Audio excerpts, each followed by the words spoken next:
Como tudo nasceu.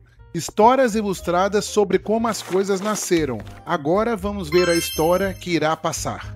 Você já imaginou como seria o mundo sem a pedra de Roseta? Esse objeto, aparentemente simples, foi a chave que abriu os segredos de uma das civilizações mais fascinantes da história.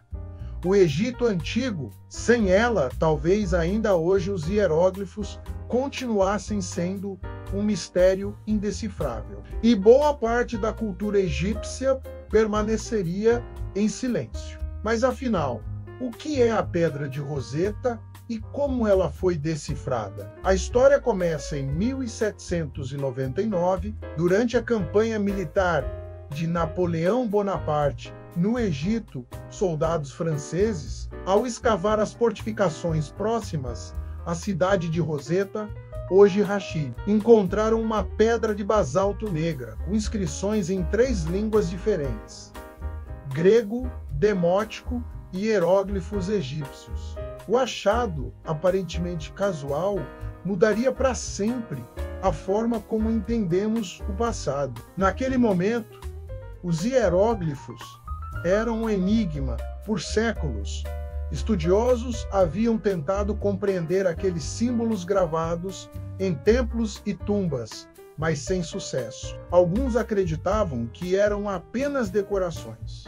Outros achavam que continham um saber secreto acessível apenas aos sacerdotes. A Pedra de Roseta trouxe uma pista decisiva: o mesmo texto escrito em 3 sistemas diferentes. O grego antigo era bem conhecido pelos estudiosos. O demótico, uma forma mais popular da escrita egípcia, já era parcialmente compreendido, mas os hieróglifos permaneciam obscuros. A pedra continha um decreto do rei Ptolomeu V, datado de 196 anos antes de Cristo, o que permitia comparar frase por frase entre os 3 idiomas. Pela primeira vez, existia uma tradução oficial lado a lado. A disputa para decifrar os hieróglifos mobilizou os maiores intelectuais da época. Entre eles, 2 nomes se destacaram: Thomas Young, um polímata britânico, e Jean-François Champollion, um jovem linguista francês. Young conseguiu identificar alguns sinais fonéticos e percebeu que os hieróglifos não eram apenas símbolos figurativos, mas podiam representar sons. Essa descoberta abriu caminho para a compreensão.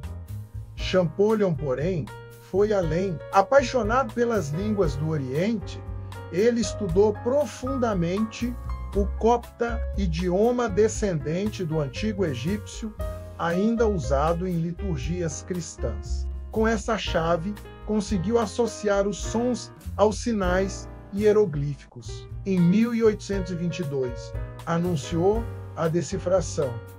Os hieróglifos eram uma combinação de símbolos fonéticos e ideogramas. Estava resolvido um dos maiores mistérios da história, mas a história da Pedra de Roseta também tem seu lado político. Após a derrota de Napoleão, os britânicos tomaram posse da pedra e a levaram para Londres. Desde 1802, ela está exposta no Museu Britânico, o que até hoje gera debate sobre repatriação. O Egito reivindica o retorno do artefato como parte de seu patrimônio cultural. Assim, a pedra não é apenas um tesouro linguístico, mas também um símbolo das disputas coloniais. Curiosidade: cópias da Pedra de Roseta foram feitas em gesso e distribuídas para várias universidades da Europa.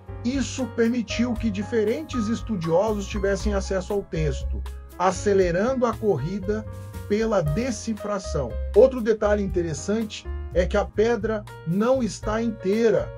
Faltam partes do texto, mas o suficiente foi preservado para permitir a comparação. Outro ponto fascinante é o impacto cultural. A decifração dos hieróglifos abriu um universo de conhecimento, mitos, rituais, vida cotidiana, economia e política do Egito Antigo puderam finalmente ser compreendidos. O que antes eram apenas imagens misteriosas em paredes de templos, passou a ser reconhecido como uma língua viva, cheia de nuances. Sem a Pedra de Roseta, talvez nunca tivéssemos acesso a obras como o Livro dos Mortos ou aos registros administrativos dos faraós. A influência da Pedra de Roseta vai além da egiptologia. Ela se tornou um símbolo universal da tradução e da comunicação. Tanto que, em tecnologia, o termo Rosetta Stone foi usado para designar programas de aprendizado de idiomas, além de projetos de informática que buscam traduzir linguagens de máquina. Até na exploração espacial, sondas que estudaram cometas receberam o nome de Rosetta em homenagem à pedra.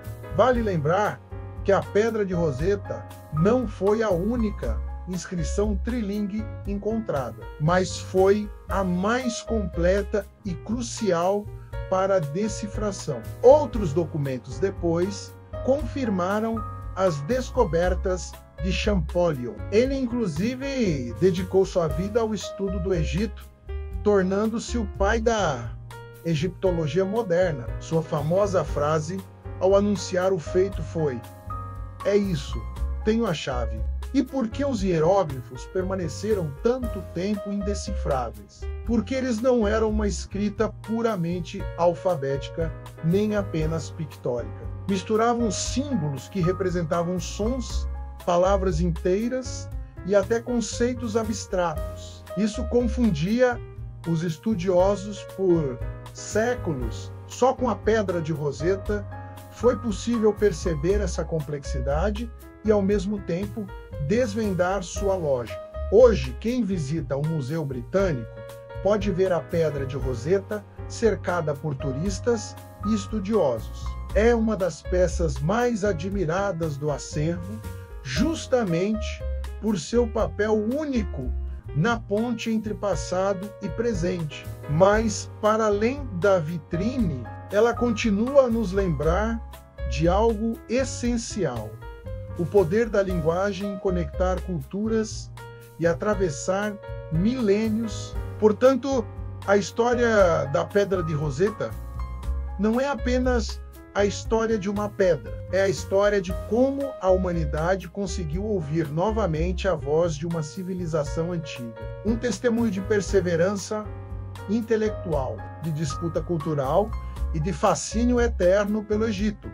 E agora eu te pergunto, você acredita que a Pedra de Roseta deve continuar em Londres como símbolo universal ou retornar ao Egito como parte de sua herança sagrada?